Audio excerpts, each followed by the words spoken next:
On my 26th birthday, my CEO husband didn't just forget a gift. He brought his mistress into our home to serve me divorce papers. He called our marriage a farce and told me to sign them now. But that wasn't enough for them. To secure their perfect future, his mistress framed me for murder. And my husband let the entire world call me a killer. He thought I was destroyed. He thought he had won. Little did he know, 2 years later, he'd be the one begging for my attention, and I wouldn't even remember his name. The small, unsteady flame of the single birthday candle was the only light brave enough to challenge the gloom of the massive dining hall. Aria Chen, perched delicately at the end of the 20-foot mahogany table, watched the wax melt, a private ritual performed in the cold silence of the Vance family mansion. It was her 26th birthday, and she had expected nothing. Yet somehow, the solitude still felt heavier than usual. A sudden forceful slam of the front door shattered the quiet. Ethan Vance strode into the room, his expensive suit immaculate, his expression a familiar mask of controlled fury and impatience. He didn't spare a glance at the tiny cake or the flickering light, he only saw the obstacle he needed to remove. "Aria," he stated, his voice devoid of warmth, echoing against the high ceilings. He tossed a thick, pale manila envelope onto the gleaming table. It slid to a stop inches from her small hands. "Sign them. Now." Aria didn't flinch, nor did she reach for the envelope. She simply blew out the candle, plunging the immediate vicinity into the shadows cast by the chandelier light further down the hall. "Happy birthday to me, Ethan," she murmured, her voice steady. "And what might be contained in this lovely present? Don't be difficult. It's the divorce papers, finalized this afternoon," Ethan snapped, pinching the bridge of his nose. He looked exhausted, but his exhaustion was clearly born of having to deal with her, not the pressures of leading Vance Tech. "My lawyer drew up a settlement offer. It's exceedingly generous. The manor house in the countryside, a 7-figure lump sum, and a lifetime retainer for your medical research. More than fair for 2 years of a purely contractual marriage." A contractual marriage. That phrase, always hanging between them like a ghost, tasted like ash even after all this time. Aria finally looked up, her dark eyes meeting his cold blue ones. There was no sadness in her gaze, only a profound sense of disappointment that had calcified into resignation years ago. "I won't sign them, Ethan." Ethan blinked, a rare display of shock. "Excuse me, Aria? We haven't shared a bed or even a civil conversation in nearly a year. This marriage is a farce. My patience has run out." "Patience is irrelevant," Aria replied calmly, leaning back. The paper envelope seemed to glow ominously in the semi-darkness. "Do you truly think I stayed for the money or the title? After everything? I stayed for the promise." "The promise?" Ethan scoffed. "Don't bring Arthur into this. He's frail, but he isn't blind. He knows our marriage is dead. Arthur Vance knows exactly what he asked of me," Aria insisted, her tone hardening. "He asked for stability for his family name, and he asked me to stay until he deems you ready. Or until, well, until he is no longer here to enforce the bond." "I gave him my word, Ethan, and I will not break a promise to your ailing grandfather. Not even for the sake of your freedom." The implication was clear. If she signed, Arthur Vance would likely write Ethan out of his will completely, or at least strip him of the chairmanship, which the old man was still technically holding over his head. Ethan's jaw tightened. "You are deliberately exploiting the situation. This is emotional blackmail, Aria." "No," she corrected him quietly. "This is simply honoring a contract, one you were a beneficiary of. If you want out, convince your grandfather first. Until then, the papers remain unsigned." A heavy silence descended, broken only by the click of high heels on the marble floor of the foyer. A new scent entered the room, a blend of expensive perfume and sharp victory. Selena strolled in, a sleek, confident woman with a dazzling, predatory smile. She bypassed Ethan and approached Aria, resting a manicured hand casually on the back of Ethan's chair, claiming him without a word. "My dearest Aria, Selena purred, her voice dripping with mock sympathy. Why must you make things so difficult? It's your birthday, after all. Wouldn't you rather celebrate your freedom than cling to a cage that neither of you wants? Aria didn't turn around. She kept her eyes locked on the spot where the candle had been. Miss Lane, Aria said coolly, using Selena's surname to emphasize the distance. I was unaware this was an open house. You seem to have misplaced your manners. Or perhaps you merely forgot what constitutes trespassing on someone else's property. Selena laughed, a light tinkling sound that grated on Aria's nerves. It won't be your property much longer. And really, Aria, do you honestly believe you can cling to a title and a promise when the man who holds the title belongs completely to me? Ethan and I are soulmates. You are merely the placeholder the old man shoved into his life. He needs me, Aria. He loves me. And today, on your pathetic little birthday, we were supposed to finally celebrate our future. Don't spoil it with false dignity.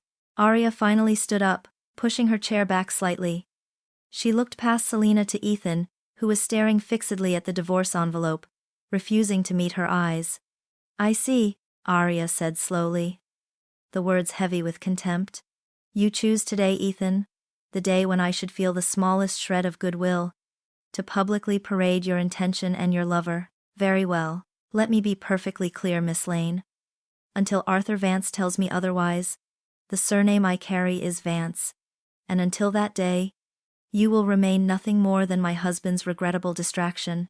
She picked up the envelope, but instead of signing, she tore the heavy paper down the middle, with a decisive, sharp sound. She dropped the pieces onto the mahogany table like discarded trash. Tell your lawyer to try again, Ethan, Aria commanded, her eyes flashing with a sudden dangerous light. And next time, have the decency to wait in the car, Miss Lane. Aria swept past them both, leaving the small destroyed cake and the two stunned figures in the opulent empty silence of the great hall. The war had officially begun. Ethan Vance did not sleep that night. The sound of heavy paper tearing echoed in his mind, louder than any corporate crisis. Aria's quiet, poisonous contempt had stung him far more deeply than Selena's comforting presence could soothe. He drove straight to the oldest wing of the Vance estate, ignoring the pleas from Selena, who had insisted on staying with him. He had to face the true obstacle. Arthur Vance, the 80-year-old titan who still ruled the family with an iron fist, was seated in his study, a volume of antique philosophy resting on his lap. The sight of his grandfather, frail yet imposing, only amplified Ethan's frustration. You're late, Ethan, Arthur said, without looking up.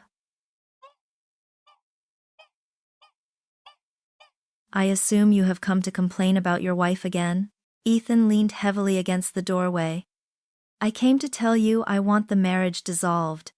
She is making a mockery of me. She tore up the papers.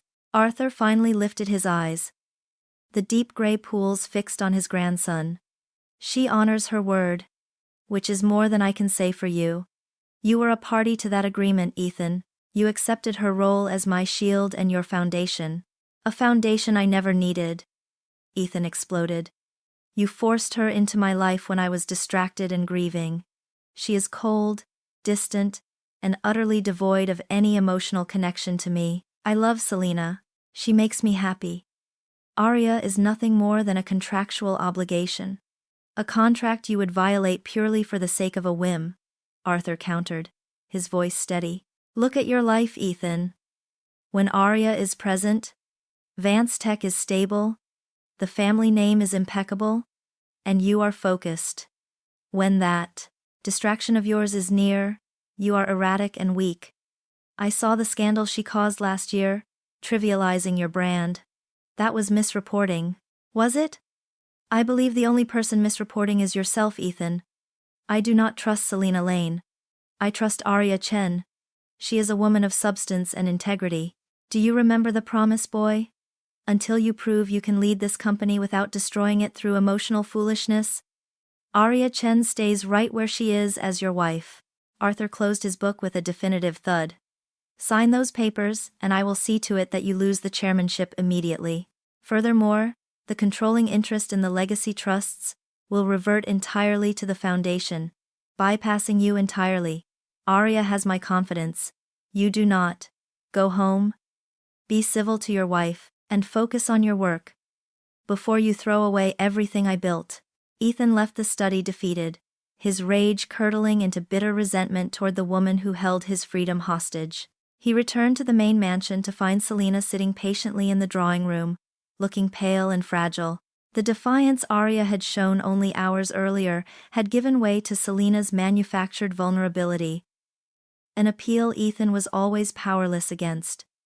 "Ethan," she whispered, rising quickly, her eyes glistening. "Did you speak to him? Did he listen?" He shook his head, running a hand through his hair.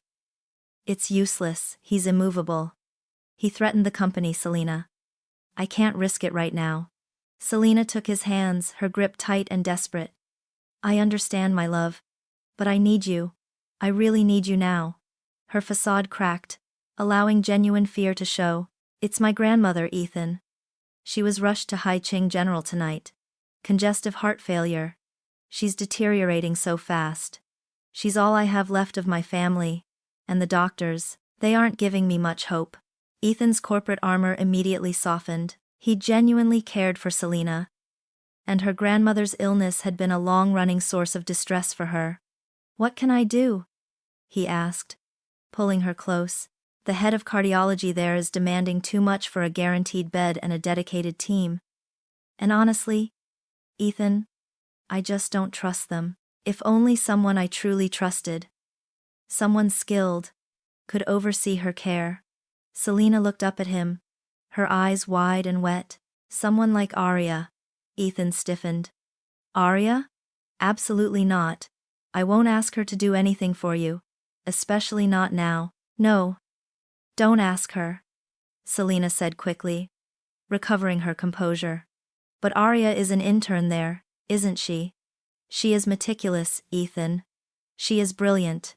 If she happens to be assigned to the cardiac ward rotation, she could keep an eye on things, just as a favor to a colleague. If she sees any negligence, she'd fix it, wouldn't she? We just need to ensure she's in the right place at the right time." Ethan hesitated. Using Aria, even indirectly, felt sordid. But the desperation in Selena's voice, the genuine fear of losing her last relative, drowned out his reservations. He rationalized it. Aria was a doctor, this was her job. "I'll make some calls," Ethan said heavily. "I'll ensure your grandmother is prioritized. And I'll see what I can do about the rotations." Selena smiled then. A small, subtle upturn of her lips that didn't quite reach her eyes. The trap was set. 2 days later, Aria Chen was engrossed in her internship duties at the Haicheng General Cardiac Ward. She was already renowned among the staff for her precision and cool under pressure. A reputation that had survived the social isolation caused by her marriage to Ethan Vance. She barely registered the name on the chart of the new critical patient, Mrs. Alara Vance. Aria frowned at the surname. Vance? No immediate family connection. Likely just a coincidence. The patient was critical, an elderly woman suffering from severe, acute heart failure, needing constant monitoring and careful administration of a complex cocktail of drugs. Aria plunged into the work, spending most of her shifts analyzing the patient's vitals and adjusting the delicate titration of the medication. The case was fascinatingly complex. A textbook example of multi-systemic failure. She stayed late into the night, driven by the professional imperative she valued above all else. On the third night, after meticulously checking the patient's records and ensuring the new intern had properly calibrated the drug delivery pump, Aria finally allowed herself a short break. She returned 15 minutes later to chaos. The alarms were shrieking.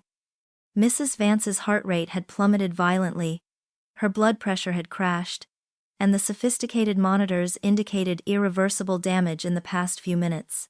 Aria reacted instantly, shouting orders for epinephrine and mobilizing the crash cart. The attending physician, Professor Lin, burst into the room seconds later, his face grim. They fought for 20 agonizing minutes, applying every life-saving measure available. But the damage was too widespread, too sudden. Mrs. Vance flatlined. A heavy, suffocating silence fell over the room. Aria stood back, her surgical gloves slick with sweat and adrenaline. Watching the monitors confirm the inevitable, Professor Lin turned to her, his expression unreadable.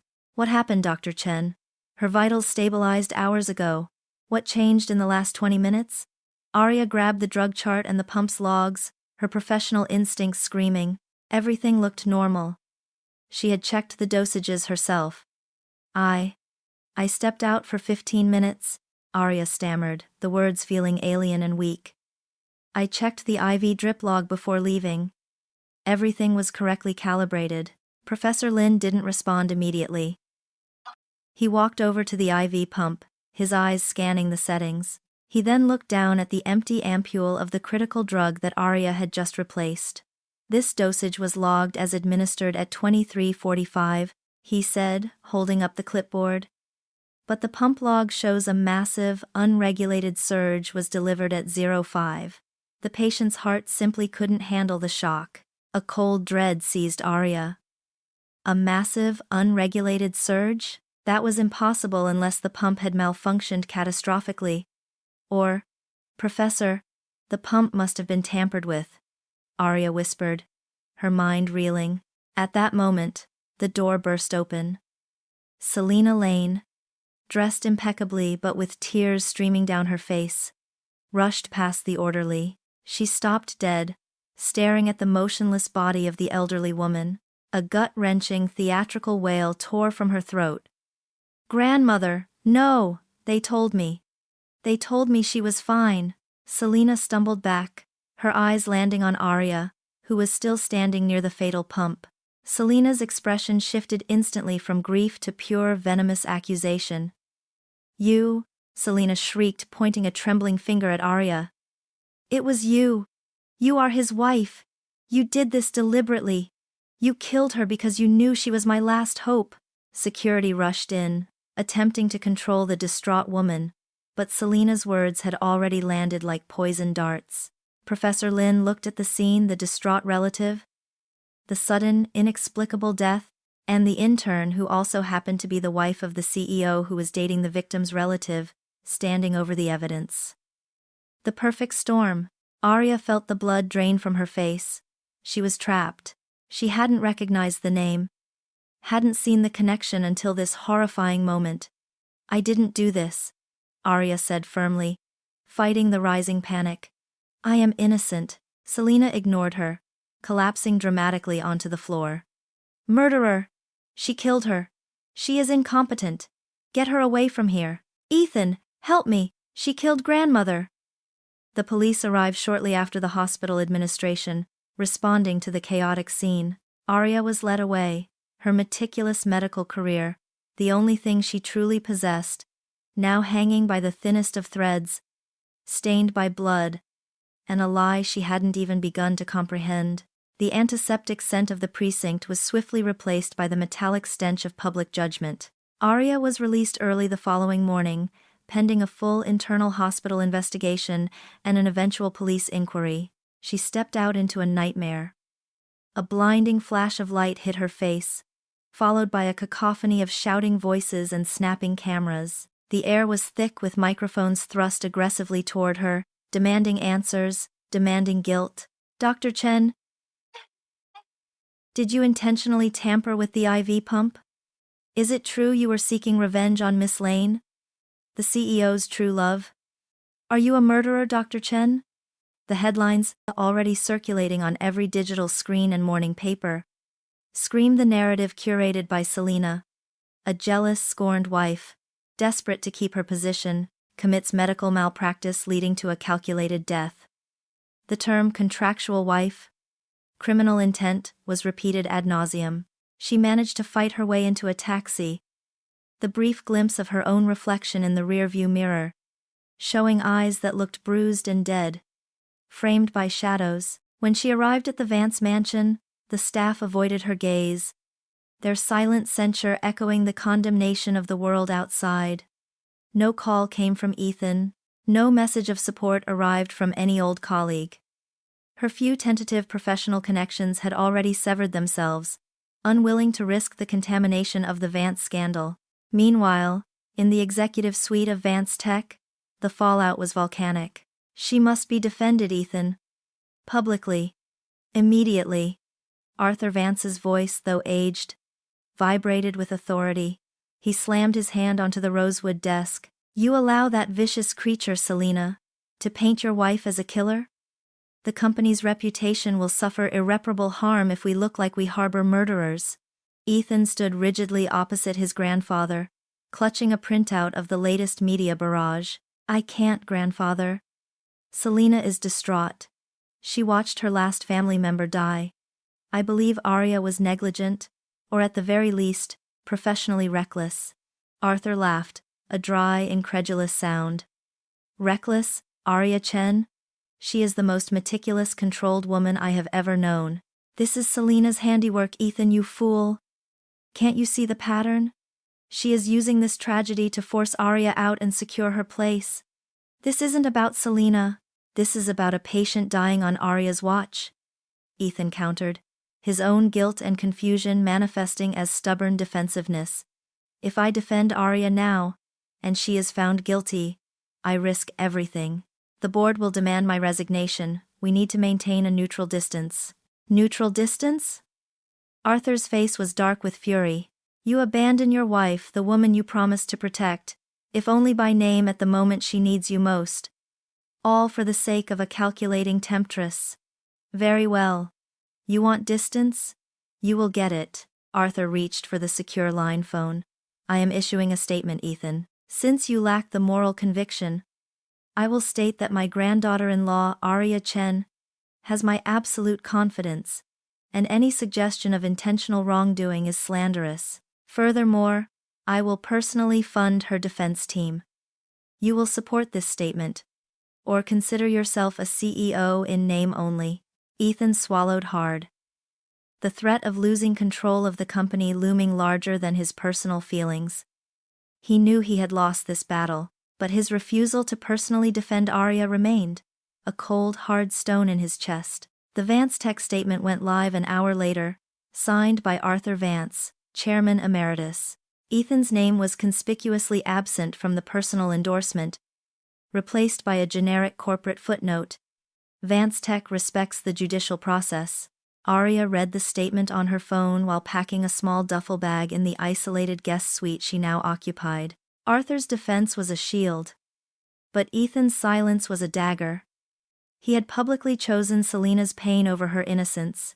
The final blow landed that afternoon.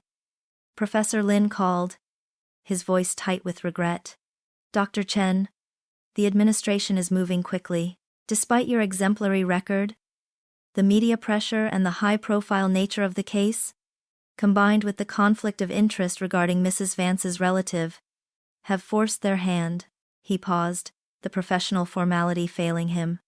Your internship has been terminated, effective immediately. The hospital cannot afford the negative publicity. Aria closed her eyes. It was over.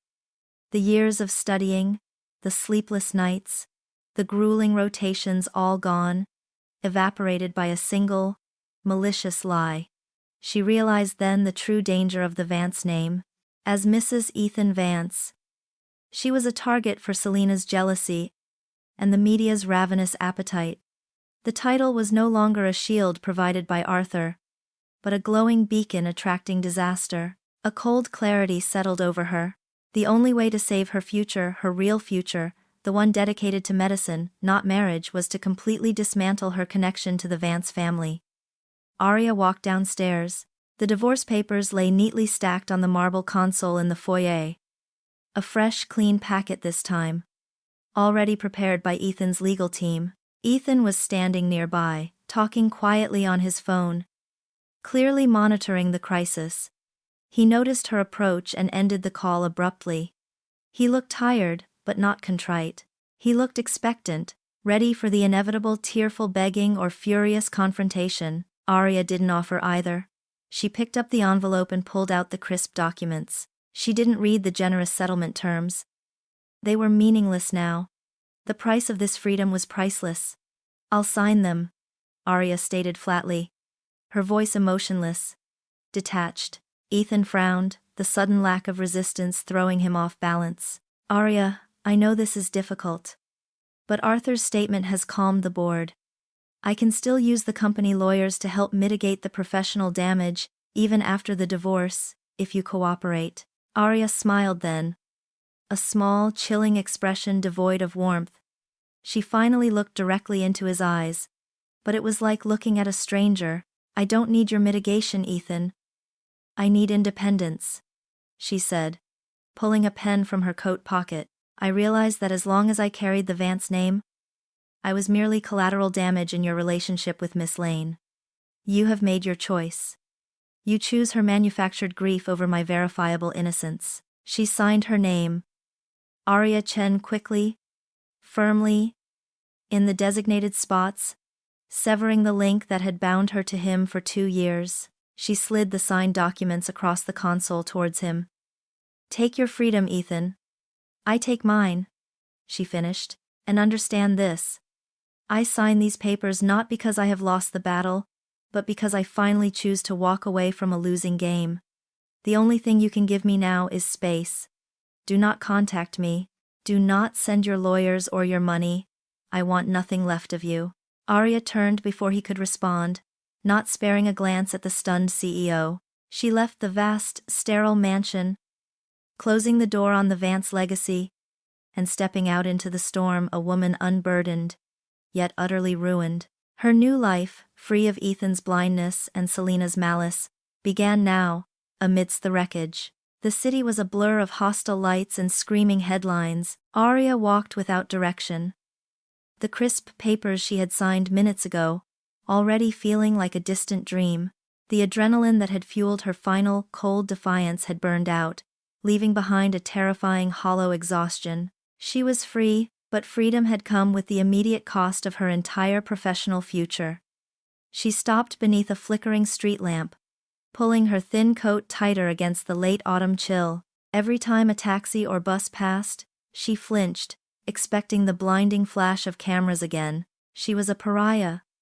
A high-profile target labeled a calculated killer by the very media she had spent 2 years avoiding. Her mind, usually sharp and clinically focused, now spun with fragments of the catastrophic night. The shrieking alarms, the scent of epinephrine, and the sight of Selena's calculated weeping accusation. She was innocent, but in the public eye, her innocence was nothing compared to the drama of a vengeful wife. Aria finally found a small, discreet coffee shop that remained open late. She ordered a bitter espresso and sat in the corner booth, pulling out the small, worn address book she carried. There was only one number she dared to call now, the only person who had ever seen past the Vance title to the doctor beneath, Professor Zhang. It took 3 rings before a tired, cautious voice answered. Professor Zhang? It's Aria Chen.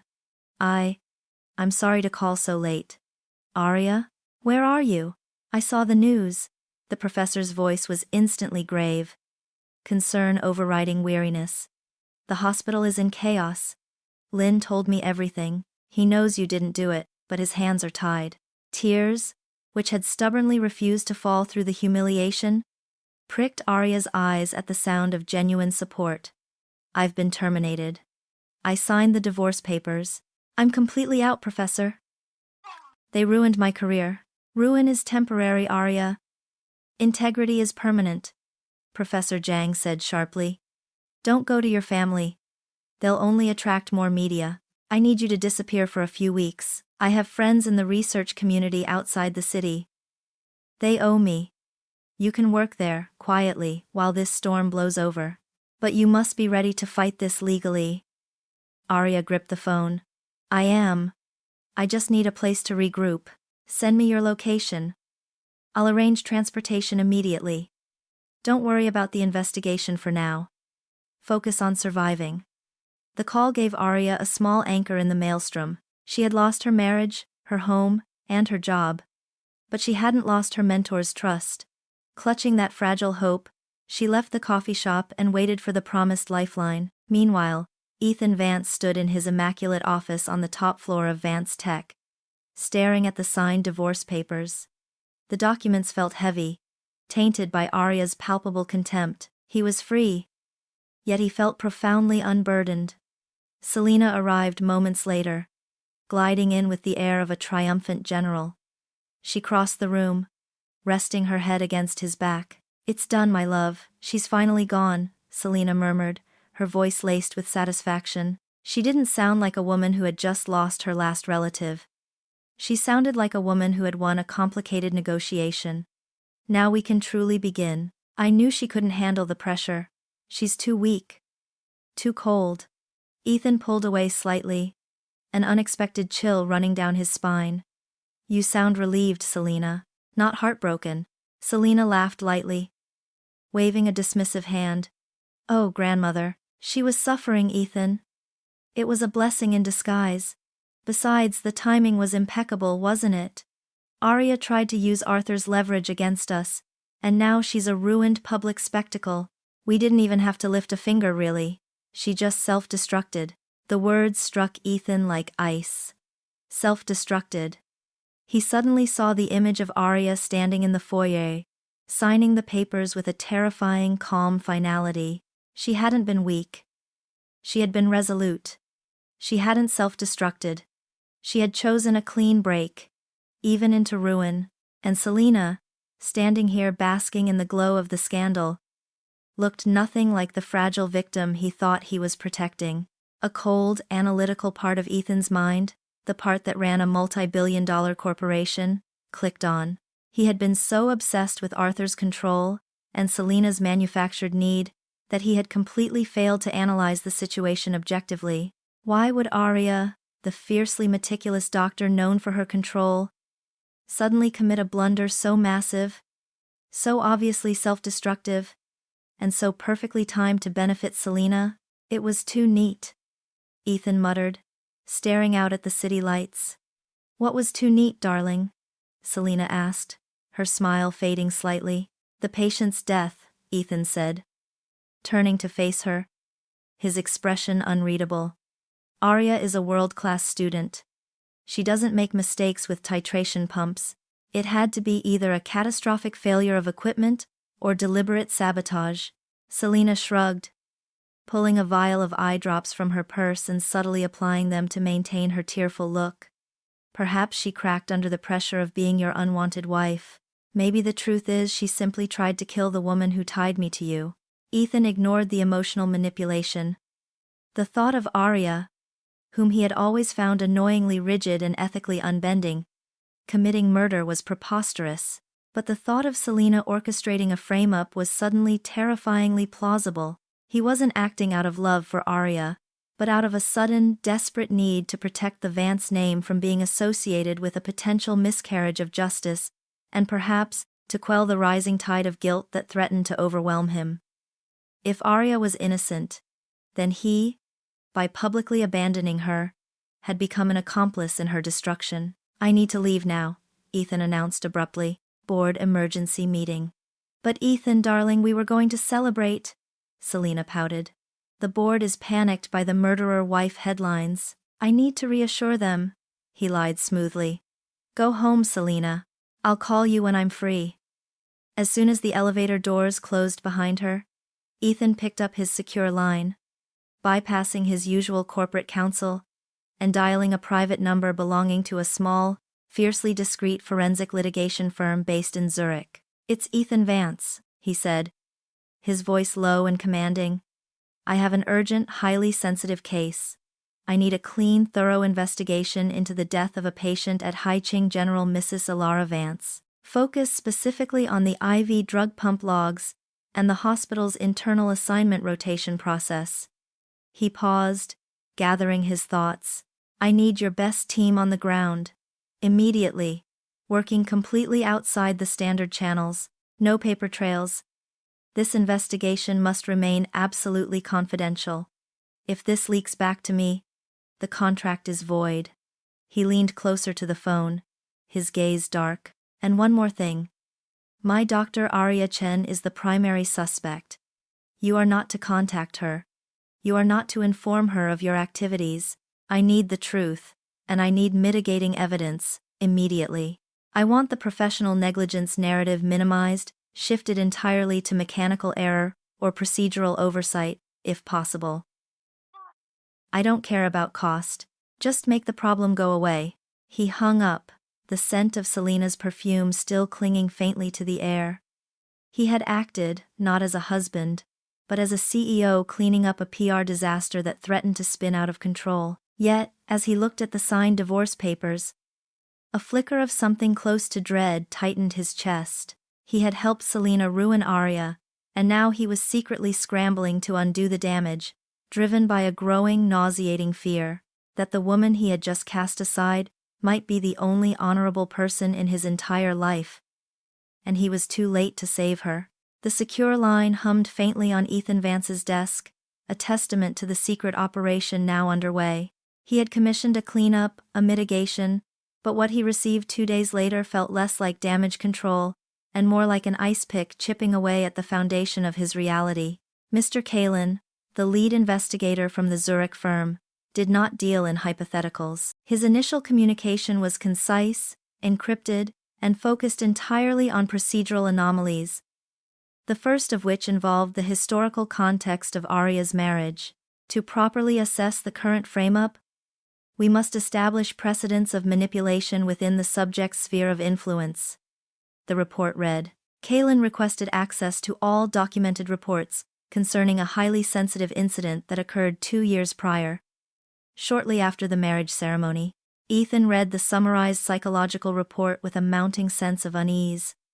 He knew the incident. It was the moment he had mentally catalogued Aria as unstable and prone to dramatics. 2 years earlier, the gala night. The Vance annual charity gala was a blur of champagne and forced smiles. Aria, pale and trembling in the ornate guest bedroom, clutched the lapels of her silk gown, fighting a tidal wave of nausea that wasn't solely due to the alcohol forced upon her. Ethan had rushed in, his tuxedo impeccable, his face a mask of annoyance. He had been pulled away from a crucial networking discussion. Aria, pull yourself together. You look awful. What in God's name happened? He demanded. She stumbled towards him, reaching out with a hand that shook violently. Ethan, someone slipped something into my drink.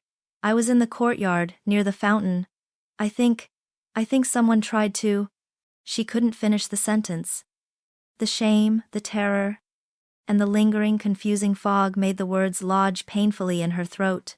Her dress was ripped slightly at the shoulder, a detail Ethan missed entirely. Tried to what, Aria? What ridiculous claim is this? Ethan sighed, stepping back from her outstretched hand. You had too much to drink, clearly. You know how volatile you get under pressure. Selena warned me you might not handle the social aspect well. Selena? Aria's voice was a ragged whisper. She was the last person I spoke to before I felt dizzy. She handed me the champagne. Ethan's gaze hardened instantly. Don't you dare drag Selena into your self-inflicted embarrassment. She was concerned about you. She said you looked stressed and overly intoxicated. She helped cover for you when the media arrived. No, Ethan, please listen. This wasn't a mistake. It felt targeted, Aria pleaded, her control finally shattering. The only thing targeted here is my patience, Ethan snapped, dismissing the terror in her eyes as simple drunkenness. I paid a high-end physician to check you over nothing more than too much alcohol and anxiety. Go to bed, Aria. I have a company to run. Do not speak of this again. You were drunk, confused, and you embarrassed the family. We will pretend it never happened. He left, closing the door on her desperate whimpers, convinced that his rigid, cold wife was merely trying to manufacture drama to gain his attention, or perhaps, to alienate him from Selena. Aria sank to the floor, her mind registering the finality of his dismissal. He hadn't seen the fear, the violation, or the actual evidence. He only saw the narrative Selena had already provided. Aria is unstable. That night, she didn't just lose her sense of safety. She lost the last vestiges of trust in her husband. Present day, Vance Tech headquarters. The memory, resurrected by Kalen's cold documentation, made Ethan's stomach clench. He realized now how perfectly Selena had primed him to ignore Aria's pleas 2 years ago. Kaylin's second report arrived, detailing the irregularities in Mrs. Alara Vance's hospital treatment. Initial forensic analysis of the Haiqing general logs indicates the death was not caused by Dr. Chen's initial negligence, but by an external, sudden override of the intravenous pump's safety protocols. This requires specialized clearance access, possibly known only to the hospital's senior administrative staff, the report stated. Ethan stood up abruptly, knocking his chair back. Specialized clearance. He had made calls to the chief administrator himself, asking for prioritization and favorable rotations for Mrs. Vance's care, purely to please Selena. He hadn't asked for sabotage, but he had opened the door to the person who could facilitate it. Kaylin further confirmed the procedural anomaly. Dr. Chen's assignment to the critical care unit during the precise time frame of the patient's final decline appears to have been facilitated by an administrative override, bypassing the standard rotation schedule, an act highly unusual unless directed by executive intervention. Ethan slumped back into his seat, burying his face in his hands. It wasn't just a frame-up. It was a perfect trap, orchestrated with terrifying precision, and he, in his eagerness to appease Selena, had unknowingly provided the keys to spring it. The depth of Selena's malicious planning began to terrify him. Far from the gleaming towers of Vance Tech, Aria had found sanctuary in a quiet, book-lined annex of the Haiqing University Medical Research Wing, secured by Professor Zhang. The location was remote, and the work was demanding, focused on pioneering cardiac imaging, a field far removed from the trauma of the hospital floor. Professor Zhang, a woman whose loyalty was as sharp as her surgical tools, watched Aria closely. "You're working too hard, Aria," Zhang said one evening, finding Aria hunched over a complex algorithm long after midnight. Aria looked up, her expression tired but intensely focused. "I need to work, Professor. I need to prove that the doctor in me is still alive, even if the public has declared her a criminal." Zhang placed a hand on her shoulder. "The investigation is moving slowly. The police are prioritizing the dramatic narrative, not the technical truth. We need more than just my word to clear your name." "I know," Aria replied, pushing a stack of notebooks towards her mentor. "I haven't been idle. I've cataloged every moment of my time with Mrs. Vance. The patient's complex medication cocktail required 2 separate pump lines. The logs for the second line, the non-fatal one, were flawless. That's my defense. I was meticulous everywhere else. The problem was specific, Professor, and localized entirely to the fatal delivery system." Aria had taken a crucial step. She was not waiting for an apology or for Ethan to realize his error. She was building her own case, weaponizing her medical expertise against the injustice. She pointed to a small, handwritten note in the margin of her logbook. Note: Nurse Risa complained of unexpected, intermittent power fluctuations in the CCU on the night of the incident. A power fluctuation might be a plausible mechanical error, Professor Zhang mused, adjusting her glasses. It introduces doubt, suggesting the pump failed before or after your check. "No," Aria said, shaking her head. "A sudden surge caused the death. Power fluctuations cause dips, not surges. It was the cover story, Professor. Not the cause, but it gives us a technical angle to focus the inquiry on equipment failure. Buying us time." Aria gathered her papers, her eyes gleaming with cold resolve. She had lost everything. But in the sterile, quiet environment of the research lab, she was finally reclaiming her independence and her professional identity. She was no longer Mrs. Vance, the scorned wife. She was Dr. Aria Chen, ready to dissect the lie that had ruined her life. She would fight the medical charges in the public sphere, while secretly, she hoped, anyone would expose the true nature of the manipulation. She was focused on the technical defense, unaware that in a tower across the city, the man who had abandoned her was rapidly unraveling the malicious human element of the plot, driven not by love, but by a chilling corporate sense of obligation and a devastating flash of guilt. The stale air of the research annex, heavy with the scent of disinfectant and old paper, had suffocated Aria for days. The strain of building her defense, a technical argument against a human crime, finally broke her resolve. She needed one final thing from the Vance mansion. A small, inherited medical ledger from her great-grandmother, which she had foolishly left behind in the chaos of her departure. More than that, she needed to breathe the toxic air one last time. Armed with a terrible, temporary courage, she took a taxi back to the monolithic structure. The alcohol she had consumed in a dimly lit bar, far removed from the elegance of Vance-approved spirits, dulling the raw edge of her shame. It gave her voice a thickness, and her stride a dangerous, unsteady certainty. The main door was unlocked. A typical Vance carelessness. The foyer was still immaculate, the marble gleaming under the subtle lighting. Ethan wasn't in the main drawing room, he was in his private study, the door slightly ajar.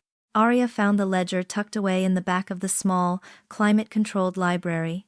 As she turned to leave, clutching the book like a shield, she heard a sound from the study, a frustrated exhale. She stopped. The alcohol demanded this. The past 2 years demanded this. She pushed the study door open fully.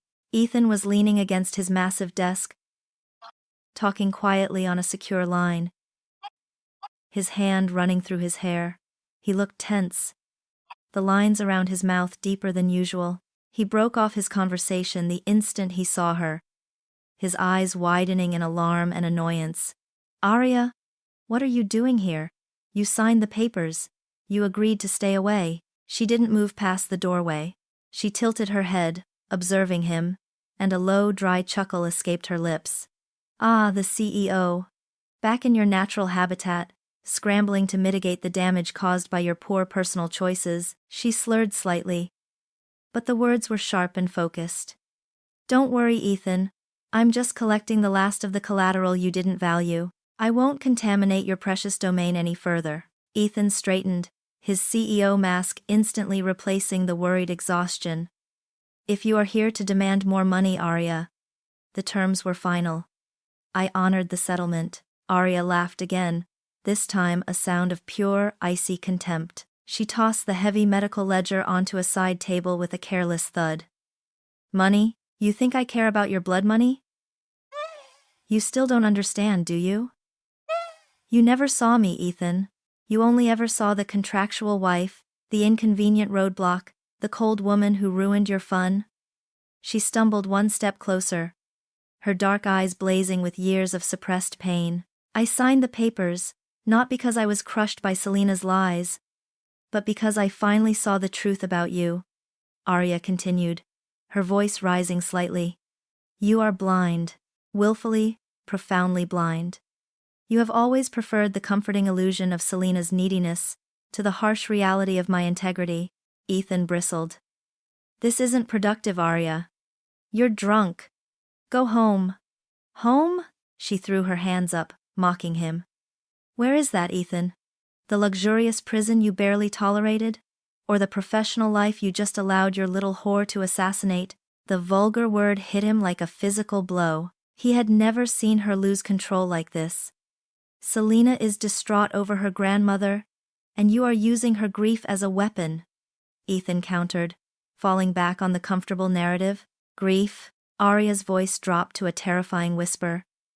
"You still believe that performance? Do you remember 2 years ago, Ethan? The gala, when I came to you?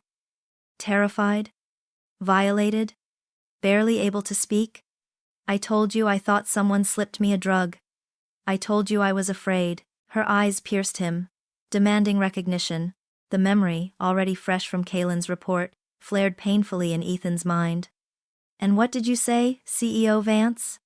Aria leaned in, her breath smelling of cheap liquor and resentment. "You said I was dramatic. You said I was drunk. You dismissed my genuine terror because Selena had already convinced you I was unstable. You chose her lie over my truth then, just as you chose her manufactured tears over my ruined reputation now." She pulled her coat tighter, her body trembling not from cold, but from sheer, pent-up fury. "You didn't just abandon me on the night of the scandal, Ethan. You abandoned me years ago, when I was in true danger. Purely because it was easier to believe your mistress was innocent. than to believe your wife was telling the truth. You have always been the perfect puppet for her manipulations. Ethan opened his mouth but no defense came out. The raw accusation, fueled by intoxication, contained a devastating clarity that mirrored the data Kaylin had provided. He saw, for the first time, not the cold, rigid wife, but a woman who had endured years of betrayal and quiet terror, only to be dismissed by the one person who should have offered protection. I am trying to fix the professional negligence issue, Ethan finally managed, the words sounding weak and hollow even to himself. Fix it? Aria spat the word out. It's too late. The damage is permanent. You only fix things that threaten the Vance brand, not the person attached to the brand. I left you because I finally realized that my life means nothing to you. The money, the name, the settlement, they are all worthless trinkets you use to clean up your moral messes. Keep your freedom, Ethan, keep your mistress. But know that I left the cage because I saw the warden was far more dangerous than the bars. She turned abruptly, her balance catching on the edge of the desk. She stumbled against the stacks of corporate reports. And a small, worn notebook, the one containing her initial, meticulous analysis of the pump failure, slipped out of her coat pocket and fell, landing face up on the deep mahogany floor. She didn't notice it. I didn't lose this marriage, Ethan.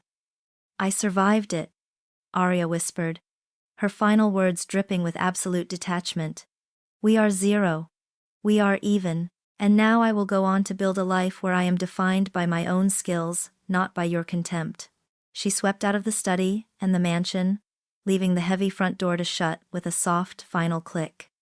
Ethan stood frozen in the opulent silence, shattered by the storm of her contempt.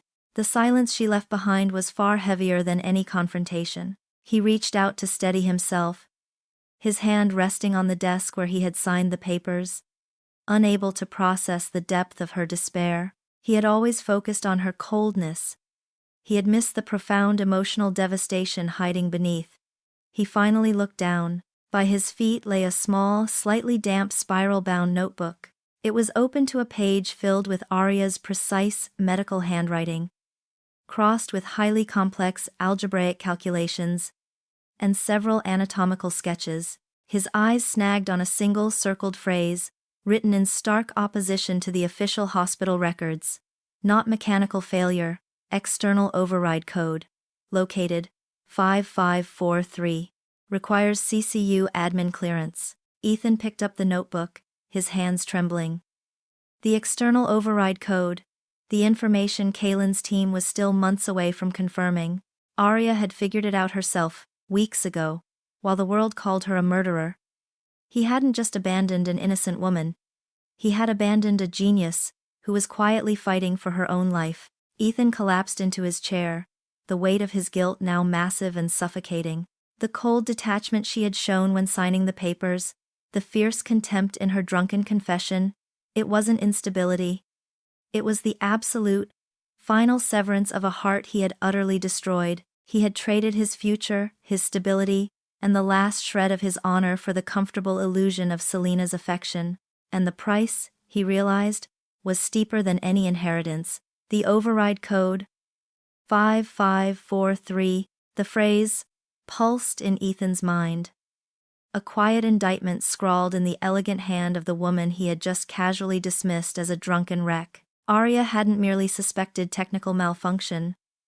She had identified the exact method of human intervention. While he was paying millions for a forensic team to chase shadows, his scorned wife, hiding in a borrowed lab, had already completed the analysis. He was still staring at the notebook when his secure line chirped again. Kaylin, the Zurich investigator. Ethan snatched the phone, his voice hoarse. Report. Kaylin's voice was the neutral drone of a professional delivering disaster. Mr. Vance, we have finalized the historical inquiry into the incident 2 years ago, the night of the gala. The drunken incident, as it was internally categorized. Ethan gripped the edge of the desk. Get to the point, Kaylin. Our analysis revealed a significant series of financial transactions originating from an offshore shell corporation tied to Miss Selena Lane. Kaylin stated flatly. The payments were directed to a short-term contractor specializing in social manipulation. Specifically, the contractor was paid handsomely to attend the Vance Gala, isolate Dr. Chen, and administer a fast-acting recreational sedative, designed to induce confusion, disorientation, and mild physical distress, mimicking intoxication or a spontaneous panic attack. The oxygen seemed to leave the room. Ethan could hear the faint echoing sound of Aria's frantic voice 2 years prior. "Ethan, please listen. This wasn't a mistake. It felt targeted. Selena hired someone to drug her?" Ethan whispered, the corporate armor dissolving into sick, cold horror. "To drug and discredit her, sir?" The initial purpose was twofold: to create a plausible narrative of Dr. Chen's instability and, critically, to ensure that if she sought comfort from anyone other than yourself during that compromised state, the resulting image would be easily leveraged as proof of infidelity. The contractor was instructed to ensure she appeared publicly compromised before retreating. The pieces slammed together with brutal force. Selena hadn't just warned him about Aria's stress.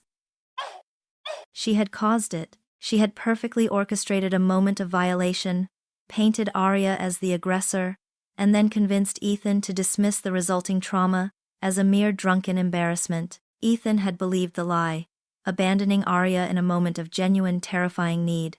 The marriage, the foundation he had complained about, the obligation he resented, it wasn't built on his grandfather's whim. It was built on Selena's insidious, years-long deception. The drug incident was foundational. Kaylin continued, oblivious to the internal earthquake. By establishing Dr. Chen as volatile and dramatic 2 years prior, it ensured your immediate dismissal of her panic, cementing the pattern of distrust. This made the subsequent medical frame-up incredibly effective. Ethan's gaze dropped to the small, worn notebook lying on his desk. Aria's desperate final confession echoed in his ears. "You chose her lie over my truth then, just as you chose her manufactured tears over my ruined reputation now." He hadn't been an unwilling participant in a failing marriage.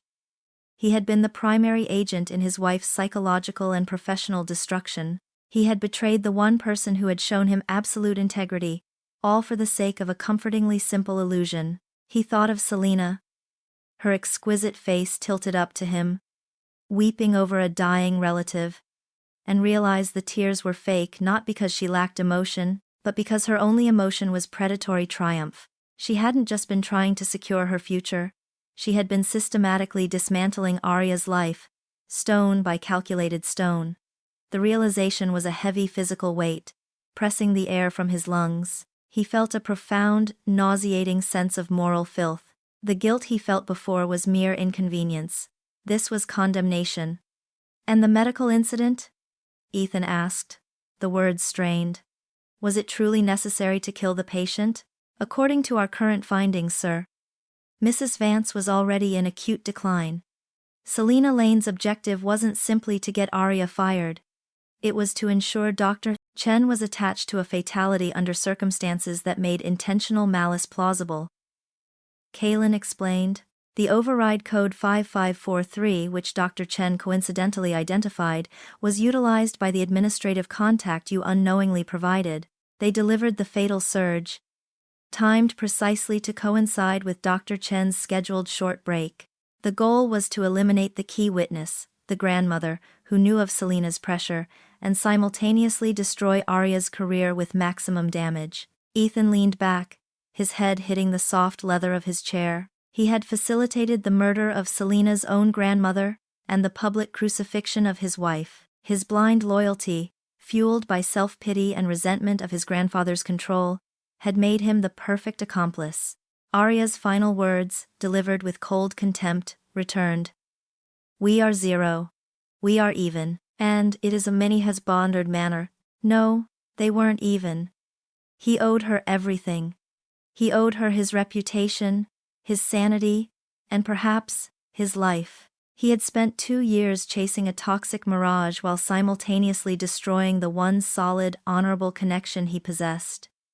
He picked up the notebook, running his thumb over Aria's precise calculations. This woman, who he had accused of professional recklessness, was a meticulous genius, who had figured out the whole conspiracy before his high-priced team even located the first suspicious transaction. She didn't need his pity, she only needed him to get out of her way. His heart didn't ache with lost love. It thrummed with a burning, violent certainty of justice. He wouldn't apologize to Aria, she wouldn't accept it, but he could offer her vindication, even if she watched it from a distance. Ethan reached for his phone again, dialing Kaylin's number. I need every single shred of evidence linking Selena Lane to both the 2-year-old assault and the medical sabotage. His voice was devoid of emotion, hard as granite. I need the communication trails, the banking records, the testimony from the contractor, everything.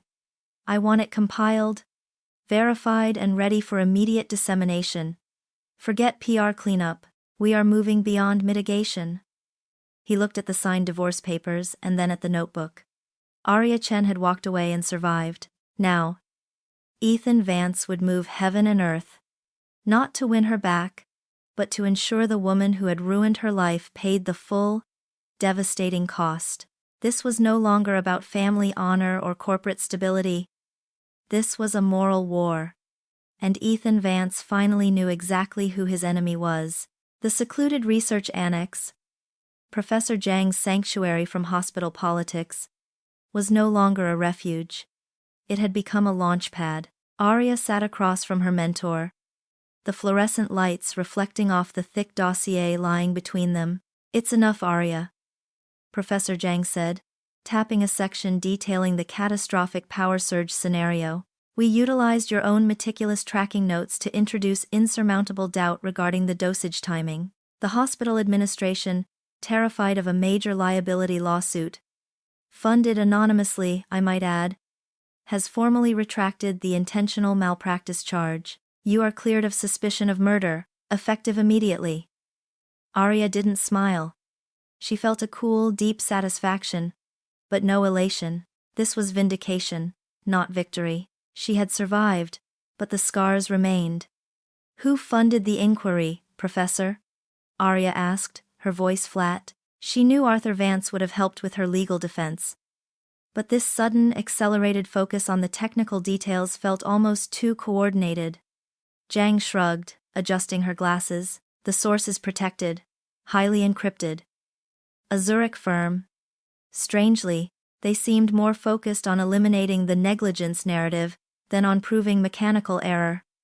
They were exceptionally quick, though. Perhaps Arthur Vance has contacts we didn't know about. Aria nodded, accepting the convenient lie. She knew Ethan was capable of pulling strings not for her, but for the Vance brand.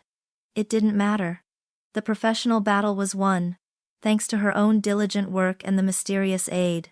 Now, she needed to address the personal collapse. I need to go back one last time, Professor, Aria stated, standing up. Not to the mansion, just to the grounds. I need to close the door completely, not just slam it shut. Professor Zhang understood the deeper need. Aria, you've secured your future. Focus on your research. Don't waste your energy on the past. It's not for him, Professor, Aria replied, pulling on a simple wool jacket. It's for me. I need to sever the cord of resentment, or I'll drag this bitterness into my new life. Ethan Vance was a wreck of corporate precision. He hadn't slept, consumed by the devastating clarity provided by Kaylin's reports. He was finalizing the plan to expose Selena, not just professionally, but with maximum legal and social humiliation. Yet, the drive for vengeance was hollowed out by the crushing weight of his failure towards Aria. He was in the mansion's quiet conservatory, pretending to read a market report, when the house phone rang, a discreet ring that indicated a visitor was approaching the gate. Ignoring the protocol. It's Dr. Chen, Mr. Vance, the security detail reported stiffly. She insists on speaking with you immediately. She is alone. Ethan's heart hammered a frantic, guilty rhythm. He stared out the window, watching her approach the conservatory entrance, a small, dark figure moving with a purposeful, unwavering stride. She was not the desperate drunken specter of 2 nights ago, nor the cold, resigned wife of a week prior. She looked like a woman who had just undergone a painful, necessary surgery. He met her at the door. He tried to speak, Tried to utter the confession, the apology, the terrible truth of the 2 years she had suffered under his blindness. Aria cut him off with a raised hand, her gaze steady and utterly vacant of recognition or feeling.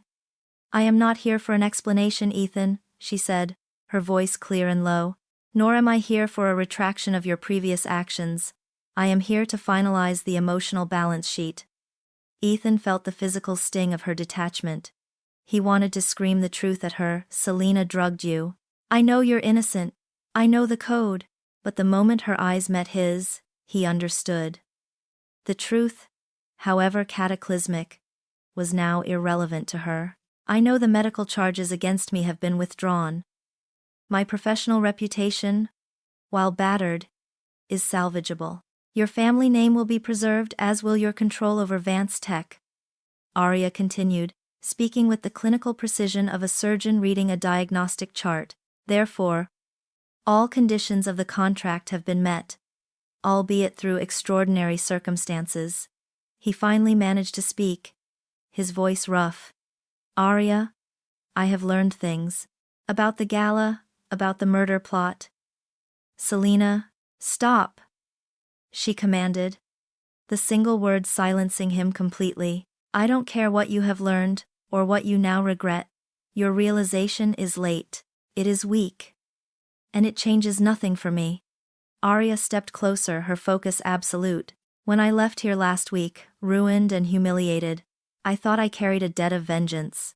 I thought I needed to see Selena Lane destroyed, and I needed you to acknowledge the colossal pain you inflicted through your negligence and your blindness. She paused, taking a slow, steady breath that seemed to calm the turbulent air around them. But the truth is, Ethan, the moment I signed those papers, the moment I chose my freedom over your title, I realized that my peace cannot depend on your guilt. I realized that my professional ruin was necessary for my personal awakening. Aria looked past him, at the pristine, empty grandeur of the conservatory. You broke the contract years ago, by failing to protect me, by choosing her lie over my terror. You paid the price for that failure not financially, but in the loss of your grandfather's respect, and the loss of any chance at a true connection with me. I paid the price in humiliation and the near destruction of my career. She met his gaze again, her dark eyes like polished obsidian. Consider it this way, Ethan. The suffering you caused me? The loss of my home? The 2 years of frozen misery? The public slandering? I balance that against the knowledge that you will spend the rest of your life knowing you were a fool, knowing you destroyed an innocent woman for a toxic illusion, and knowing you can never, ever fix it. Her voice dropped, final and decisive. We are Hoa. 0. Even. My pain does not require your apology, and your regret holds no currency for me. I am not seeking vengeance, I am seeking severance. Ethan's carefully constructed shield of resolve crumbled. He saw the cold, untouchable logic of her position. Any expression of his profound guilt now would feel like emotional self-indulgence, a pathetic attempt to offload his burden onto her. Aria, please, he pleaded, a genuine crack in his voice. Give me a chance to make amends. Let me help you clear your name fully. Not for the brand. For you. Aria simply shook her head, a gesture of profound weariness. You already cleared my name, Ethan. Your anonymous funding helped speed the process, but you did that not out of love, or even respect, but out of a CEO's desperate need for damage control. That action, however beneficial, only reinforces my decision. She took a step back, the physical distance mirroring the chasm between them. You can proceed with your investigations. You can have your vengeance on Selena Lane. I hope you find the satisfaction you seek, but I will not be a spectator. I am walking away. Permanently. When you are done cleaning up your life, do not look for me. Do not call me. The greatest gift you can offer me now is the total, irreversible silence of your absence. She didn't wait for a response. She didn't look back at the opulence she was abandoning, or the man she was condemning to a lifetime of regret.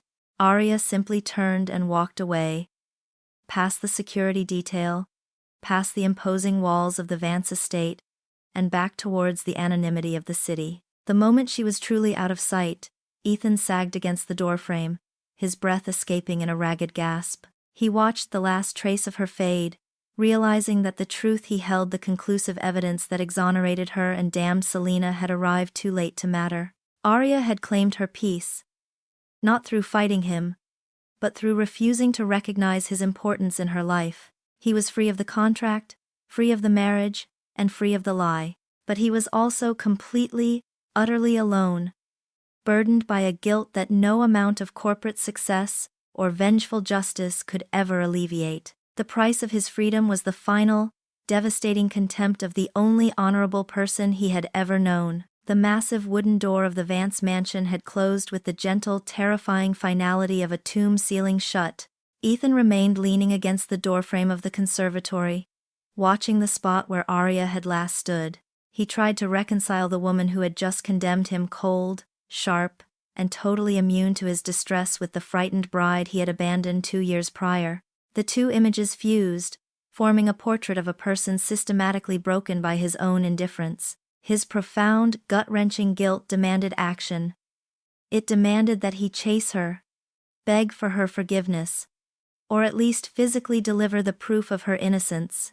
But her final command, the total, irreversible silence of your absence, held him paralyzed. He knew, with a painful clarity, that to pursue her now would only confirm her contempt for his boundaryless ego. He walked slowly back to his study, picking up the small, worn notebook that had contained her early vindication. He placed it carefully on his desk, next to the stack of signed divorce papers. They were final now. The legal team confirmed the separation was clean, efficient, and complete. Ethan was free, and it tasted like ash. He sent a single, heavily encrypted message to Aria's private, untraceable research terminal, facilitated through Professor Zhang's network. It contained no apology, no declaration of love, only a single crucial line. The financial transfers proving the 2-year incident have been secured and will be exposed. Secure your legal protection for the forthcoming public inquiry. He received no response.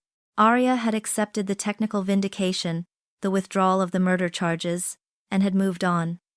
His belated, desperate truth was merely information she could use, not a bridge back to him.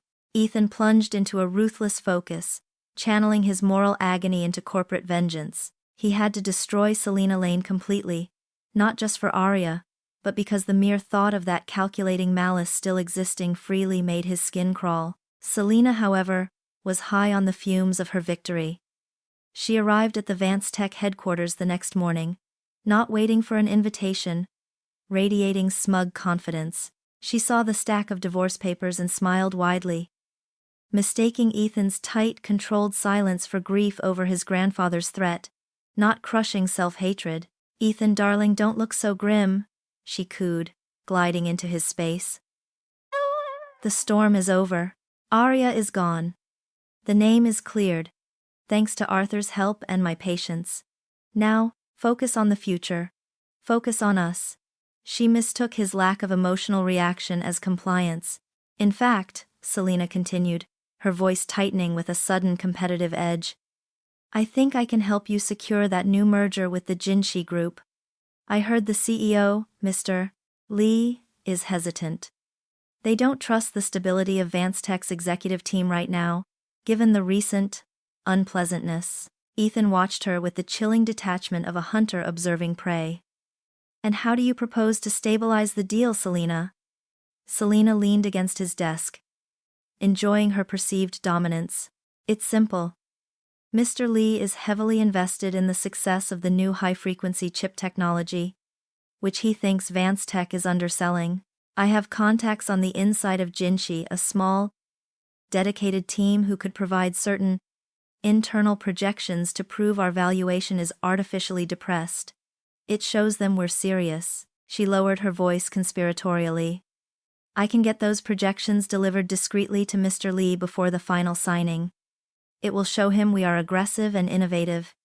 It's the perfect leverage." Ethan's gaze was flat. Financial espionage.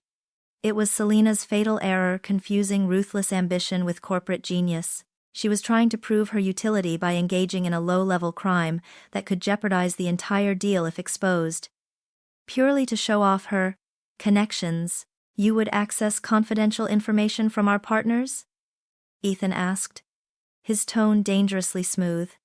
We do what we must to win, Ethan, Selena said, fluttering her lashes. Besides, I already sent the preliminary instructions to my contact a few hours ago. By tomorrow morning, the files will be ready. Think of it as my investment in our partnership. She had acted overconfidently, without his explicit approval. Clever, Ethan acknowledged. Rising slowly from his chair, his stature suddenly imposing. But unnecessary. The merger is already secured. Selena blinked. It is? But you said I lied. Ethan stated, to see what your investment truly involved. The blood drained from Selena's face as the implications sank in. Ethan picked up his secure office phone and pressed a single button, connecting him directly to the internal security team. This is Ethan Vance. Initiate the protocol. Seal off Selena Lane's communications immediately. Every email, every text, every banking transaction from the past 3 years, I want it mirrored and logged. Focus specifically on contacts within the Jinchi Group and any offshore account transfers, especially those tied to the dates 2 years ago. Selena stumbled back, her eyes wide with shock, the glamour melting away to reveal raw terror. Ethan! What are you doing? I was helping you. I was proving my loyalty. Your loyalty is poison, Selena. Ethan corrected, his voice cold and emotionless. He felt nothing but a clean, sharp focus. You have mistaken my patience for weakness. You have mistaken my grief for stupidity. And you have mistaken my wife's professional excellence for incompetence. He walked around the desk, standing over her. You thought you had won. You thought by removing Aria and eliminating your grandmother a necessary sacrifice? I assume you secured your place. But I know the truth, Selena. I know about the gala, and I know about the override code, 5543. I know you hired a man to drug Aria, and I know you leveraged my administrative contact to kill your own relative. Selena's carefully constructed facade shattered completely. Her face contorted, not with grief, but with impotent fury. You don't understand anything. She deserved it. She was cold and useless. She stood between us. She shrieked, the volume of her confession revealing the true depth of her hatred for Aria. I only did what was necessary to get what I deserved. And now you will pay the price for what was necessary, Ethan finished, a flicker of dark satisfaction finally warming his otherwise frozen core. Your little attempt at corporate espionage regarding the Jinchi files has given me the perfect, undeniable leverage to isolate you completely. Before the public revelation hits, no one will defend a corporate criminal who attempts to compromise a major merger. He pressed the intercom again. Security. Escort Miss Lane from the premises. Effective immediately, she is barred from all Vance Tech property. Inform the legal team to prepare a comprehensive lawsuit detailing corporate espionage, slander, and intentional manipulation of market conditions. 2 large security officers appeared instantly. Selena struggled, her expensive suit suddenly looking cheap and desperate. You'll regret this, Ethan. You need me. You love me. She's nothing. She's gone. Selena screamed as she was dragged towards the door. Ethan watched her go. Not with triumph, but with grim determination. She is gone, yes, he murmured to the empty room. And I ensured it. That is my regret. Not this. He turned back to his desk, the small notebook lying beside the divorce papers. The isolation of Selena Lane was merely the first, necessary step. The true reckoning, the public confession he owed Aria, was yet to come. He was ready to burn down his own world if it meant extinguishing the malice she had endured. Ethan Vance did not wait for the morning to break. By 3 a.m., the corporate crisis response teams were frantically mobilized. His executive decision, delivered with the absolute cold finality of a death sentence, was simple. This was not a PR mitigation strategy, but a total corporate reset. He wasn't defending the brand. He was immolating it on the altar of his conscience. He arranged an emergency press conference, bypassing the usual approval channels, citing an immediate critical threat to the integrity of VeiledJustice's leadership. When Ethan walked onto the stage in the massive auditorium of the headquarters an hour later, the room was already packed with journalists, board members, and skeptical investors pulled from their beds. He wore a crisp, dark suit, but his eyes were raw, revealing the sleepless night of self-condemnation. He placed Kaylin's neatly bound evidence dossiers and Aria's small, spiral-bound notebook, the one containing the override codes, side by side on the podium. He didn't begin with a corporate address, he began with a confession. I called this conference today not to protect the future of VeiledJustice, but to reveal the systemic moral rot that has infected its leadership. Starting with myself, Ethan stated, his voice ringing with a chilling clarity that demanded absolute silence. He detailed the conspiracy with surgical precision.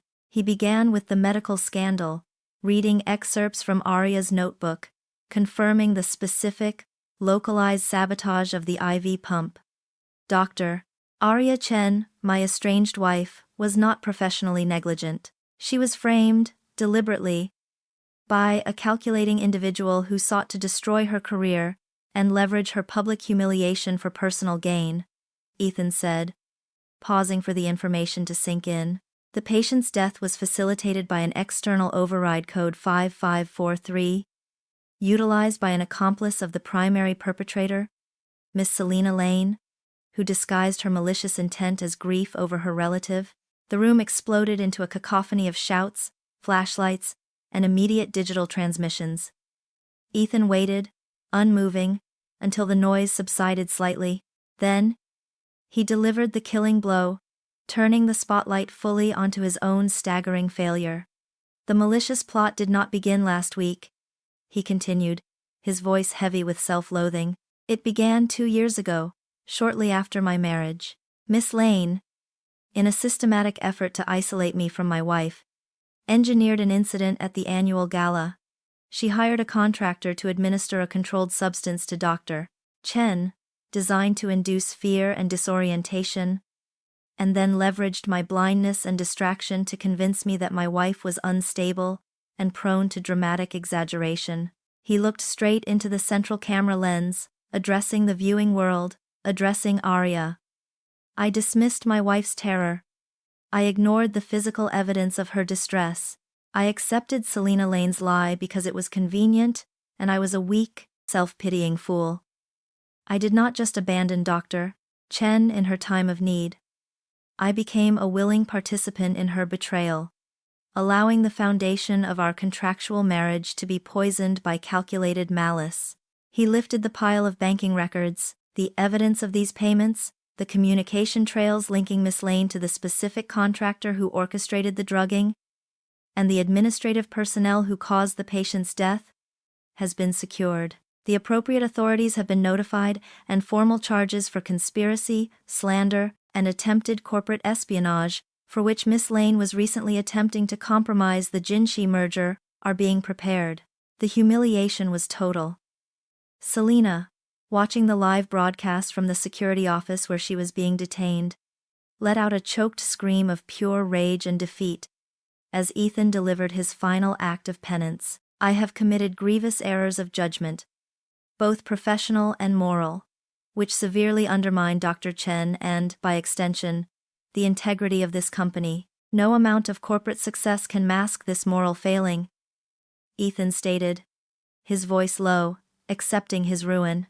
Therefore, effective immediately, I am stepping down as CEO of VeiledJustice, temporarily. I will place myself on indefinite leave to manage the resulting internal and external investigations. I hope my decision to prioritize absolute transparency, even at this devastating personal cost, will begin the long process of healing and restoring public trust in the Vance name. He didn't take questions. He simply turned, leaving the chaos of the broadcast and the seismic shockwave of his confession in his wake. Far across the city, in the sterile quiet of the research annex, Aria Chen watched the final moments of the broadcast on a small, grainy computer screen. Professor Zhang sat beside her, tears streaming down her face, murmuring soft words of vindication. He did it, Aria. He sacrificed everything. Your name is cleared. The entire world knows she framed you. Aria watched Ethan's retreating figure. The image of his rigid back, burdened by the weight of his guilt. The announcement confirmed everything she already knew, that the crime was orchestrated, and that Ethan's blindness had been the tool. But as the journalists clamored, celebrating the dramatic fall of the villainess and the self-destructive nobility of the CEO, Aria felt nothing but a cool, detached acknowledgement. Hoa. Ethan's public confession was not an act of reconciliation towards her, it was an act of necessary penance for himself. He had realized his moral error and sought to balance the scales by sacrificing his own career and reputation. It was a spectacular, devastating form of self-flagellation. She felt a flicker of professional relief. The career she valued above all else was salvageable, but for Ethan, there was no warmth, no shred of forgiveness, and certainly no desire to return to the life he had so publicly destroyed. His pain was his own burden, her freedom was her own reward. The connection was finally, irrevocably severed by the very confession that was meant to redeem him. Aria quietly closed the laptop screen, plunging the room back into the calm shadows of the early morning. She stood up, her jaw set with renewed resolve. "It's time, Professor," Aria said, her voice steady and clear. "I have nothing left here. I am moving on." The silence that followed the closing of the laptop screen was the sound of a world receding. Aria Chen did not feel relief. She felt the quiet, cold aftermath of necessary amputation. There was no longer anything tethering her to the vast, glittering wreckage of the Vance legacy. She moved through the borrowed research annex with cool efficiency, packing the contents of her last 2 years into a single, worn, leather suitcase.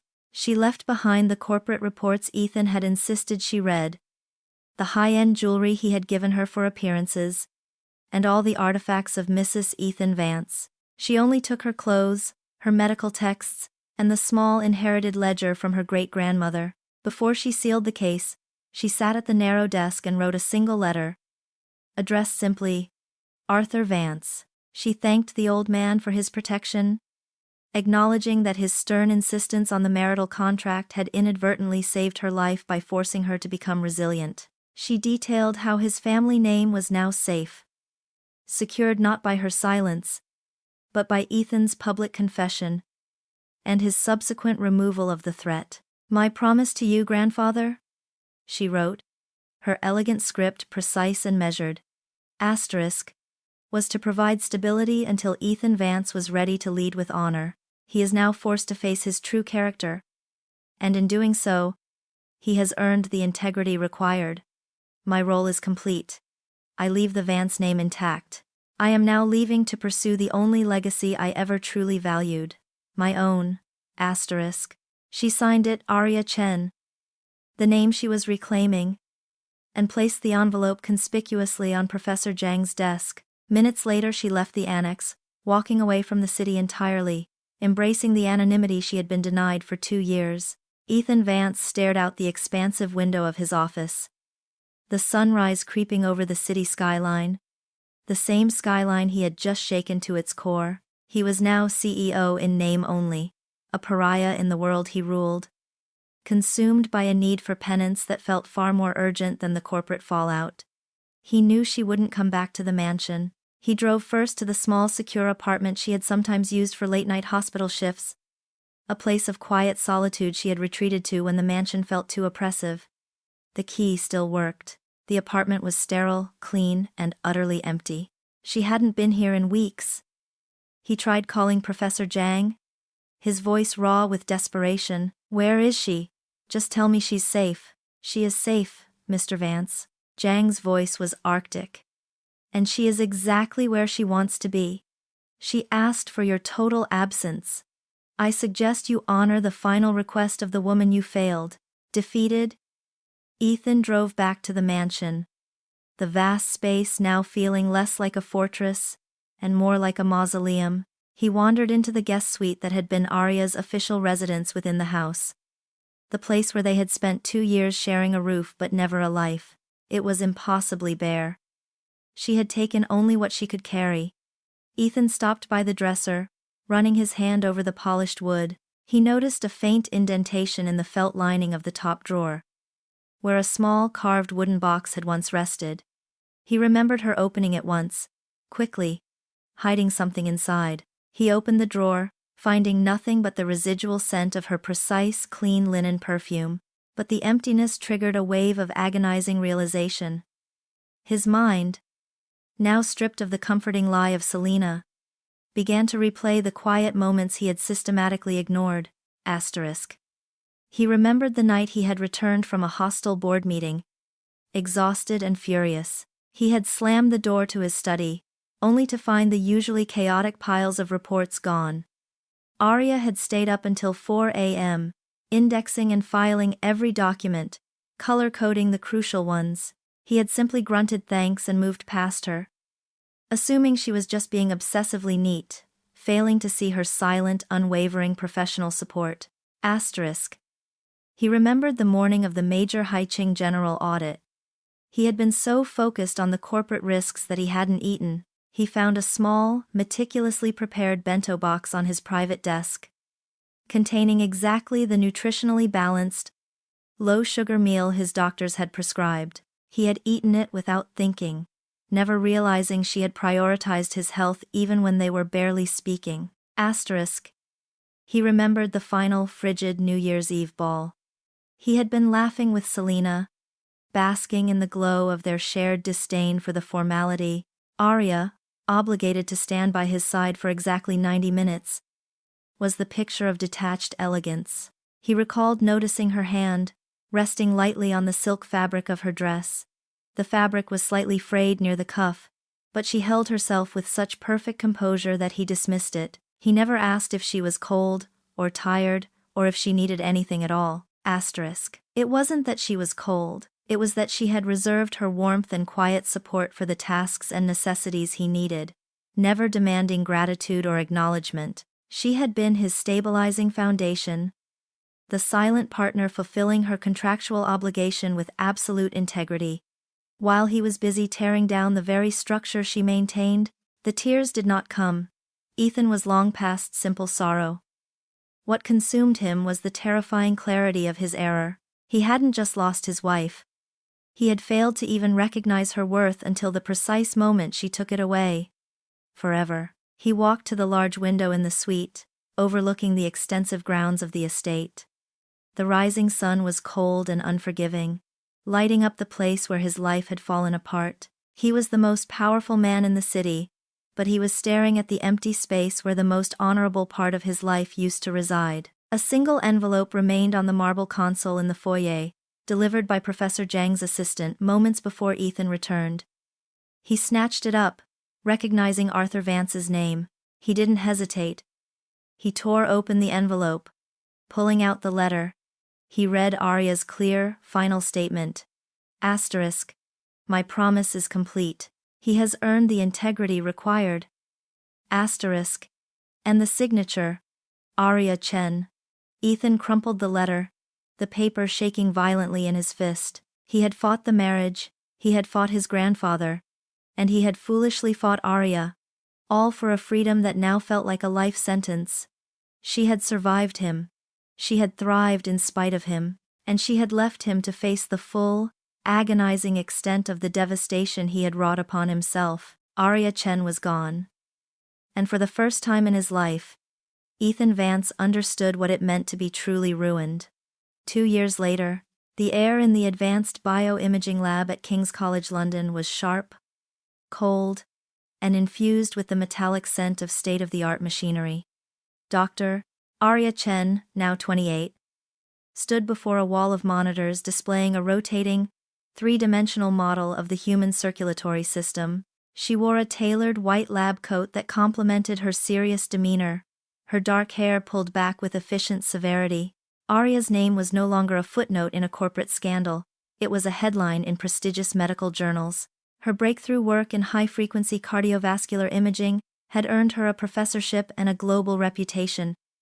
Achievements built brick by agonizing brick upon the scorched earth of her past life. She was relentless, focused, and utterly devoid of distraction. She spoke fluent, articulate English, directing a team of postdoctoral researchers who treated her with a mixture of awe and respect. She was known for demanding absolute precision and offering zero tolerance for emotional drama, a reputation that ironically served as the best defense against invasive personal questions. The model confirms the hypothesis, Dr. Chen reported a young research assistant, scanning the results. The microfluctuations observed in the control group are completely eliminated in the samples treated with the new compound. This is potentially revolutionary for post-infarct recovery, Aria nodded, her expression coolly professional. Potential is useless without verification, Dr. Hayes. Rerun the double-blind trials, focusing specifically on the long-term cellular viability. I want 300% certainty before we consider human trials. Her life was this lab, these algorithms, and the singular pursuit of knowledge. She lived in a small, elegant flat overlooking the Thames, meticulously organized. Devoid of personal mementos save for the worn medical ledger she still kept close, a physical reminder of her true purpose. The solitude she once feared had become her most valued armor. Her peace, however, rested on a precarious foundation, a psychological defense mechanism that had solidified in the quiet weeks following her departure from the Vance mansion. She suffered from selective amnesia, the traumatic, high-stress events, the accusations, the public humiliation, the entire 2 years of her marriage to Ethan Vance, and the agonizing confrontation were gone, scrubbed clean from her active memory. She remembered her medical studies, Professor Zhang, her family's history, and the quiet contentment of her childhood. But if pressed about the marriage, she would politely explain that the period had been stressful and high pressure. And consequently, her recollection of those years was hazy, fragmented, and deliberately compartmentalized. She recalled signing a contract and achieving a clean separation, but the accompanying emotional devastation was simply blocked. This amnesia was not a hindrance, it was the engine of her success. She carried no bitterness, no resentment, and no haunting trauma, only a deep, unwavering dedication to her work. She was truly independent, unburdened by the man who had nearly destroyed her. One afternoon, a journalist from a major London paper, attempting to write a profile on the young, mysterious medical prodigy, pressed too hard. Dr. Chen, your rise is extraordinary, especially given the tumultuous nature of your departure from the States 2 years ago, following your very public divorce from Mr. Ethan Vance. The scandal surrounding the Aria cut him off, her voice entirely flat. Mr. Vance is irrelevant to my current work, as is any corporate association from the past. My focus is cardiac research, but the controversy, the accusations of professional misconduct, a matter that was professionally and judicially cleared, Aria said, looking down at her perfectly manicured hands. I have zero memory of the specifics of the incident. It was a stressful period, which I chose to leave behind completely. I only retain the memory of the valuable lessons learned in professional rigor. The journalist, finding no crack in her poised exterior, was forced to retreat, leaving her story incomplete. Aria returned to her data analysis. The mention of Ethan Vance and the scandal, causing nothing more than a faint distant hum in her mind, like an old unplugged frequency. The idea that she was once so emotionally entangled with a man, so reliant on his name, felt utterly foreign, almost ridiculous, compared to the clean, rational beauty of her current life. She had achieved the victory of total emotional indifference. She was Dr. Aria Chen, and the memory of the scorned wife, Mrs. Vance, was simply a ghost that no longer belonged to her. She was complete, independent, and brilliantly alive, living in a world defined only by her own intellect and the scientific goals she chose to pursue. The phone rang on her private line, an urgent call from a prominent organizer in Geneva. Dr. Chen, we desperately need you for the keynote address next week at the International Cardiology Summit. Your latest findings are critical.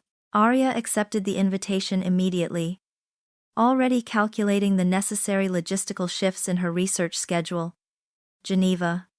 The world stage. The very place where Ethan Vance, burdened by corporate disaster and profound guilt, would undoubtedly attempt to re-establish his reputation, searching for the ghost of the woman he had lost. Aria Chen, the rising star of global medicine, was unaware that her path was about to intersect, not with a ghost, but with the painful reality of the past she had so effectively erased. She felt only a surge of professional anticipation. The International Cardiology Summit in Geneva was an ocean of cutting-edge technology and high-level medical strategy. Yet all Ethan Vance saw was a single, luminous point on the horizon. He stood against the back wall of the main auditorium, having entered discreetly through the corporate sponsor's entrance, his suit blending anonymously with the security detail. He hadn't attended a board meeting in months. Yet he was here, drawn by the public itinerary he tracked religiously.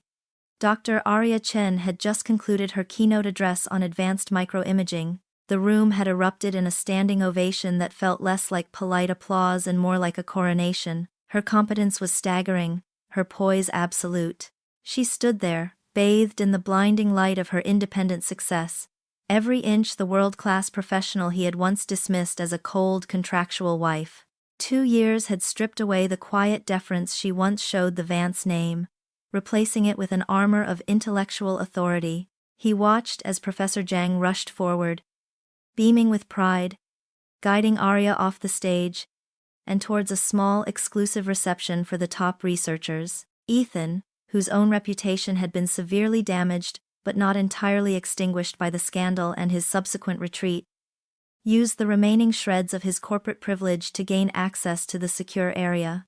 He waited until Aria was standing alone momentarily, looking out over the clear glass facade at the distant Jura Mountains, sipping a flute of sparkling water. He took a deep breath, the scent of expensive perfume and sterile conference air sharp in his lungs. This was it, the moment of reckoning. "Aria," he said, his voice husky, betraying 2 years of searching and silent self-reproach. Aria turned, slowly and professionally, her dark eyes, which he knew could flash with fierce contempt or deep resignation, were perfectly neutral, fixed upon him with polite curiosity. There was no flicker of recognition, no trace of the complex emotions he had left behind in the Vance mansion. "Yes?" she replied, her English crisp, carrying the refined academic cadence she had perfected. "Can I help you, sir? Are you with the King's College team?" Ethan felt a crushing physical weight settle on his chest. He looked at the face he had once seen every day, the fine bone structure, the decisive set of her jaw, the way she carried herself, and she looked back at him as if he were a generic networking contact. The amnesia, her ultimate, irreversible weapon. "It's me, Aria.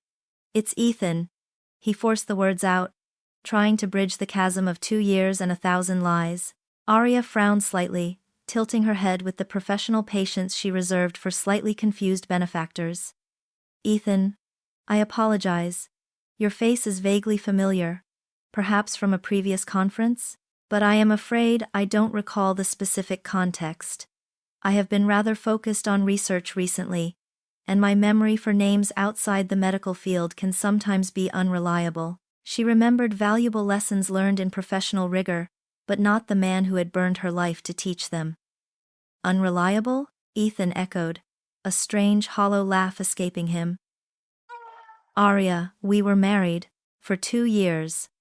I am Ethan Vance. We shared a home. I ruined your life. Don't you remember the scandal? Selina Lane? The divorce?" Her composure remained flawless. She looked at him with the detached compassion of a doctor observing a patient in distress. "Mr. Vance," she said calmly, using his full, formal name, "I believe you are confusing me with someone else, or perhaps projecting past issues onto a stranger. I am Dr. Aria Chen, and I have been professionally active in London for the last 2 years.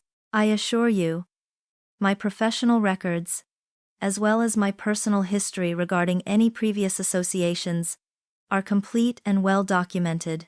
There is no significant memory of a Selina Lane or any scandalous divorce that you describe." She raised the flute of water slightly. If you have urgent business with Vance Tech, I suggest you contact their corporate liaison.